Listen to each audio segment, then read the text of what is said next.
तो सिलेक्शन की प्रोबेबिलिटी दोनों में से है। सर सारे क्वेश्चन ना लिखे तो भी काम चल जाएगा, बुर्बक है तू एकदम। भाई नोट्स एक सबसे बड़ा मुद्दा बन गया है। हाँ पोल थोड़ा खराब है, 2-3% तो पोल की भी गलती। नोट्स सबसे बड़ा मुद्दा बन गया। सुन भाई, नोट्स का मैं बताता हूं, सुन। सबसे पहले नोट्स में सारी चीजें लिखनी है, सारी बातें लिखनी है। अगर मैनेज हो जाता है, टाइम कंफर्टेबली रिवीजन के लिए मिल जाता है तो ठीक है, आप लिखते जाइए। आपको यकीन मानिए कि जितने बच्चे सेलेक्ट होकर आए हैं उसमें से 50 से 60% लोगों ने कंप्लीट नोट्स बनाए। मैं आपको ईमानदारी से बातें बताऊंगा, 50% ऑलमोस्ट 50% बच्चों ने कंप्लीट नोट्स बनाए। सारी बातें लिखनी है। सर मैनेज नहीं हो रहा, सर मैनेज नहीं हो रहा, रिवीजन का टाइम नहीं मिलता है, बहुत टाइम लग जाता है। बेसिक फंडामेंटल थ्योरी समझते हैं क्या होता है? हाँ सर थ्योरी तो पूरी समझते हैं क्या होता है। जब वो थ्योरी पढ़ा रहे हैं, वो थ्योरी कोई स्पेशल केस, डेरिवेशन, फॉर्मूला, और जो क्वेश्चन नहीं, बेसिक क्वेश्चन सिंपल जहां से मैं क्वेश्चन कराना सिखाता हूं, और जो क्वेश्चन तुमसे नहीं हुए, बहुत ऐसे सवाल होते हैं जो नहीं होते, मास्टर कराता तभी समझ में आता है, जैसे बुलेट वाला प्रॉब्लम, ये नहीं होते बच्चों से जनरली, तो उसको शॉर्ट में लिखो।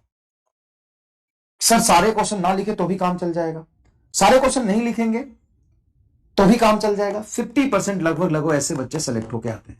तो सिलेक्शन की प्रोबेबिलिटी दोनों में से है। आप अगर मैनेज कर पा रहे हैं, से के कैसे आया है, अपनी नानी के यहां से आया है,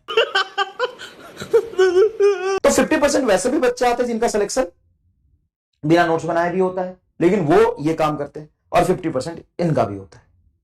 अगर आपको सब कुछ मैनेज हो रहा है बड़े आराम से, सर डिमोटिवेट मत करो, तू लास्ट के 5% में से है। इसमें डिमोटिवेशन है कि ये पोल बता रहा है कि मैं बता रहा हूं, तू लास्ट 5% में है।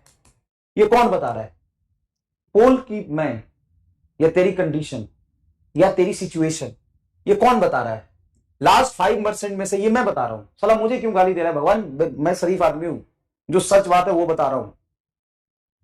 तू लास्ट 5% में आया है, ये मैं बता रहा हूं कि तू बता रहा है? साला गधा का गधा ही रहेगा अभी, मुझे ब्लेम मत कर, ये तेरी खुद की कंडीशन है, तेरे पुराने पाप है। Don't teach your father how to manage home, don't teach him how to teach. तो देख, नोट्स में सारी बातें लिखनी है अगर मैनेज हो रहा है। मैनेज करने का क्या मतलब होता है? सारा नोट्स बनाना। सारे नोट्स में जो लॉन्ग क्वेश्चन होते हैं उसको शॉर्ट में लिख सकते हो, कोई प्रॉब्लम नहीं है। ऑप्शन वाली चीजें हटा सकते हो। कोशिश करो जितनी से जितनी ज्यादा बातें आप लिख पाओ, कोशिश करो लिखने की। और आपको रिवीजन के लिए, बाकी चीजों के लिए टाइम मिल रहा है कंफर्टेबली, आप करते रहिए।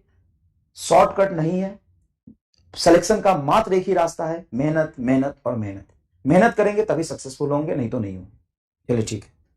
बेसिक थ्योरी की जहां तक बात है, बेसिक थ्योरी लिखिए।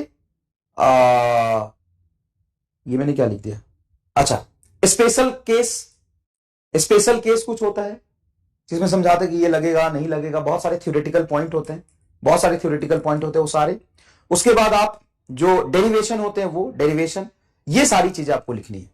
और उसके बाद क्लास खत्म होने के बाद, चाहे आप पूरा नोट्स बना रहे हैं या नहीं बना रहे हैं, आप शॉर्ट नोट्स बना रहे हैं या नहीं बना रहे हैं, कुछ भी कर रहे हैं, सारा लिख रहे हैं, कुछ भी कर रहे हैं, आपको लिख लिख के बाद में रिवीजन करना ही पड़ेगा। आपको बाद में लिख लिख के रिवीजन करना ही पड़ेगा। अगर असाइनमेंट के लिए टाइम नहीं मिलता है तो कोई बात नहीं, ये इस पे चले जाइए, लेकिन असाइनमेंट और डीपीपी जरूर करिए, डीपीपी जरूर करिए। मैं तुम्हें आज गारंटी के साथ बता दूं, पहले भी बता दिया है कि जितना मैं क्लास में करा दूंगा ना, नीट में लैंग्वेज के साथ सेम टू सेम फॉर्मूला पे, सेम लैंग्वेज पे 50 में से 48 सवाल आएगा, 47 सवाल आएगा, और जिसमें से करने तुम्हें 45 ही होंगे। सेम लैंग्वेज भी 10 क्वेश्चन का सेम होगा, सेम कंसेप्ट, सेम फॉर्मूला, क्योंकि पूरा सिलेबस पढ़ाऊंगा तो सिलेबस में सवाल आएगा तो वहीं से आएगा, और नोट से बाहर एक कंसेप्ट नहीं जाएगा, 100% गारंटी है। लेकिन तुम कर लो, इसके लिए जरूरी है कि डीपीपी की प्रैक्टिस करो। डीपीपी भी नोट्स में से ही आते हैं, टेस्ट नोट्स में से ही आते हैं। असाइनमेंट थोड़ा सा लेवल अप होता है ताकि आपकी थिंकिंग एबिलिटी बढ़े। असाइनमेंट थोड़ा सा लेवल अप होता है ताकि आपकी थिंकिंग एबिलिटी बढ़े। ठीक है, चलो। Oh my God, I'm just playing with them now.